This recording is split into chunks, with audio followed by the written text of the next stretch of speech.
In this video, we're gonna cover Isildur, new commander for Season 5 Tactic Evolve.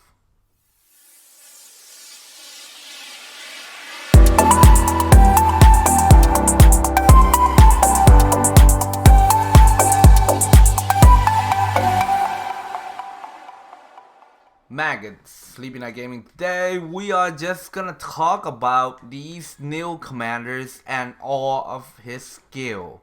And at the end we're probably gonna go over to possible build. And before we do any of those, subscribe.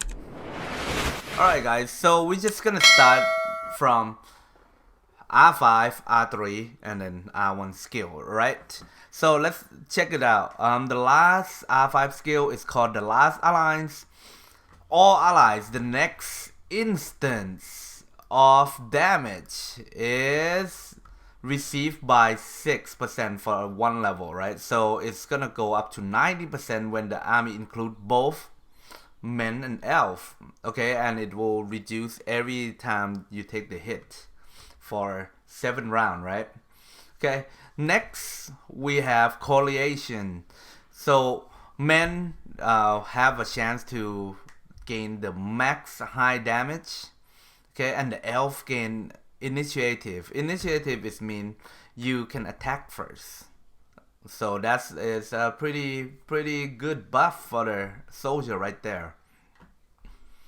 Then on the bottom we have free people, men, elf, dwarf, and hobbits. Doesn't include the beast there. Damage received by 14%. So this is definitely a soldier buff tree there. Okay, moving on.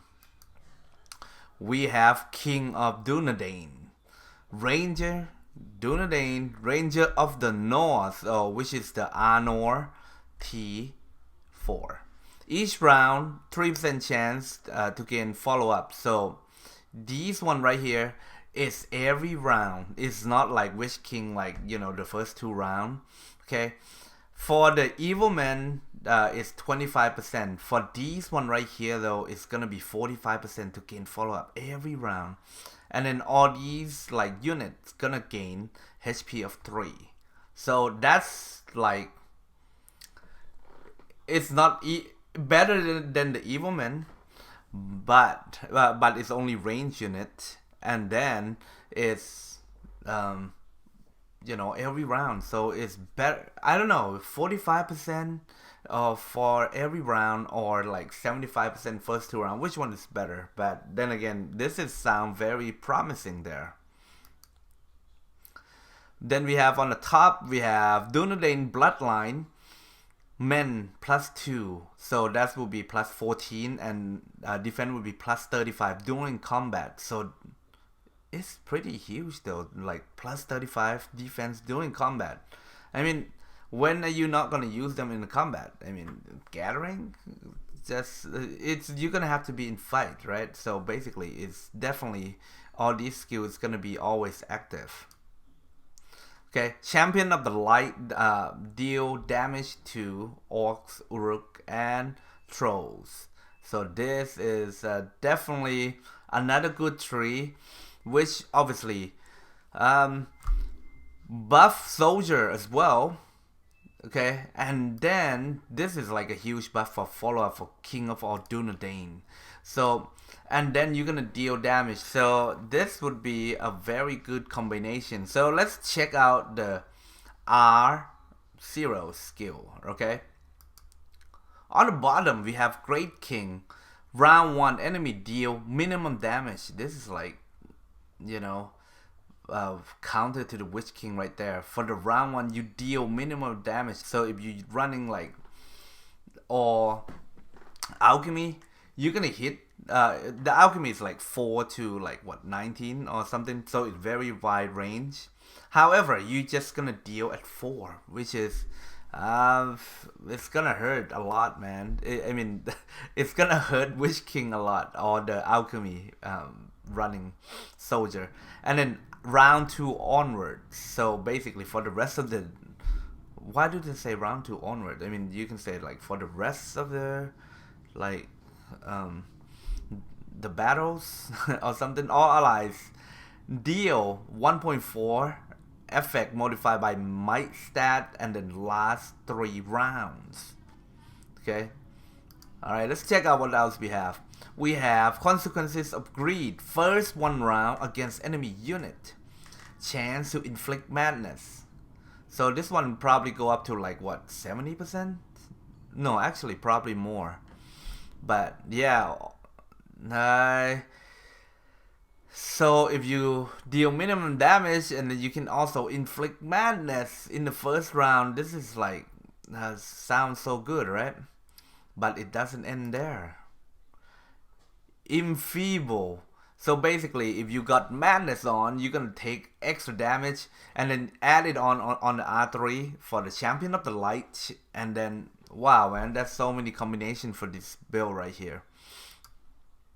And then Ring Bearer, if you have not received Frodo and Sam before, you might not seen this skill before. Ring Bearer, basically you evade the damage each round. It's not that big, but it's evade. And then Commander have 25% chance of get madness. So this could be good and this could be bad. Okay, but the sub skill for these though, Ring of Terror. This is probably one of my favorite skill. Is on Sauron here. First 2 round against enemy commander and unit. Okay, it's gonna be 70% chance. So this is huge though. This is like first 2 round. And you know how Sauron are very good at doing madness. This could be one of the build for the good side. And lastly, Elven Robe, each round against one enemy, 12.9 chance to inflict stun for 3 rounds. This skill right here, if you do not know what stun does, it will stop you from doing attack. So if you are got caught on the stun, you don't attack for 3 rounds. This is it's gonna be ripped, guys. So what do you think about like these skill right here? So it could be that you can run like a Witch King like, so you're gonna need to run like the Last Alliance, okay, and King of Dunedain. So basically you will buff and then you can have a chance to follow up and you're gonna buff more damage and the elf gonna get a chance to attack first, and the orcs, Uruk and Troll take more damage. So this is like a R5 and R3 3. It will be like a soldier buff, like it will be like a mini Witch King but for the whole battles. So this is huge. You could run like all range unit. Okay, so you take a benefit of these skill right here, King of Dunedain here. So you could take a benefit of these skill right here. You can run all range units so they get a chance to follow up, and it's gonna sound pretty good, right? Or let's say if you just, you know, free to play, you just got like R0 or R1 out from, you know, from the chest. Okay, I would suggest that you run on these one right here, Great King. You will take less damage at first, okay, and you're gonna deal more damage. Then you have a chance to inflict madness first. So if you build this tree first, you have a chance of like being like a mini Sauron, which you can inflict the madness against enemy unit, right? On the first round, you can synergy with Hysteria helmet, you know, the bone mask or trapper hood, and then you're gonna add the enfeeble, so they're gonna take more damage. So this would be like a tree there, and then once you know, max this tree out, you're gonna have to go here and, you know, Ring of Terror as well as the Elven Robe. So this is like a super like good commanders, in my opinions, that it's either just you just gonna do like a Witch King, which is R5 and R3, or you just gonna do like a Sauron, but it's a good version. It's not like exactly the same. You get the idea that's like you, you can actually do madness or you can do follow up type. If you just want both of everything, then you're gonna need the like very high respect in order to be pretty OP.